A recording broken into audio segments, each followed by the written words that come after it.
It has been over 8 years since Barack Obama exited the White House as former President Barack Obama. Over 8 years.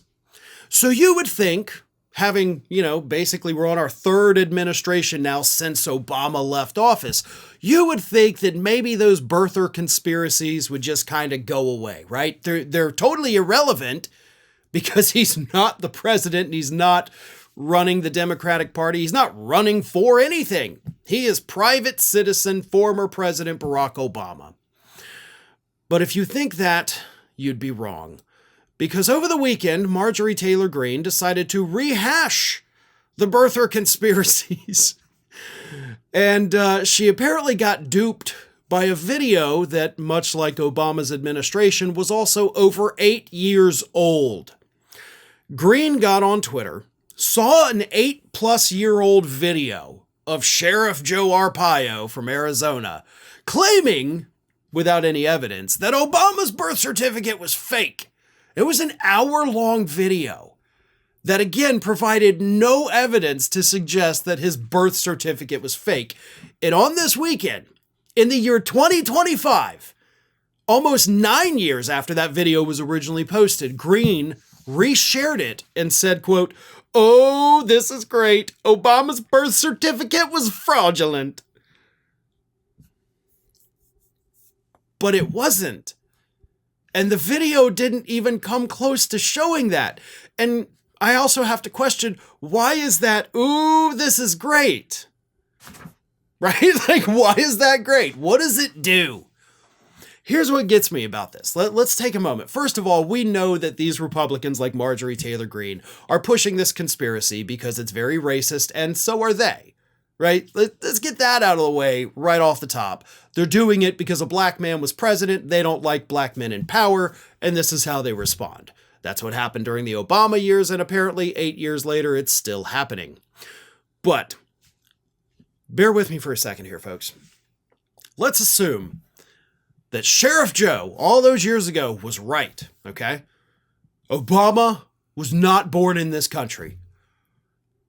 Let's say we're able to prove that right now today, okay? Obama was not born in this country. What happens then? No, that's my legitimate question. Like, okay, then what happens? What do we do? He already served as president, right? He served 2 terms. He can't even run again. So what would we do? Okay, do you follow me on this, Marge? If this video, that of course is not true, but if it were true, what would that do for the country? Right? Like we put Obama in jail, I guess, but it doesn't change the fact that he was already the president for 8 years. And he did things. He did some good things. He did some not so good things, but it's over. Right? What are we going to kick him out of office? Are we going to deport him? I'm sure you want to. But do you see how stupid it is once you start to pick these things apart, which is why I love to pick apart these Republican conspiracy theories. Because we're talking about a conspiracy theory that now is what? 17 years old? Because it started when he first ran for office? 17 years old. And we're still pushing it today for a man that's been out of office for over 8 years. That is what the Republicans are doing because apparently Republicans have no other way to attack the Democratic Party than to attack a man that's been a private citizen for more than 8 years. Smart strategy, right? Let's see if it helps them in the midterms as they're already getting backlash from the voters who are pissed off that they have constantly done nothing for them to, help the price of average everyday consumer goods. So if you'd rather push birther conspiracies than, help people, again, let's see how that works for your party in 2026. Thanks for watching, everybody. And if you're not already, please subscribe to the channel. We got fresh content every day for you. And if you want to follow us across social media, make sure you check out all of the social links that we have posted in the description of this video.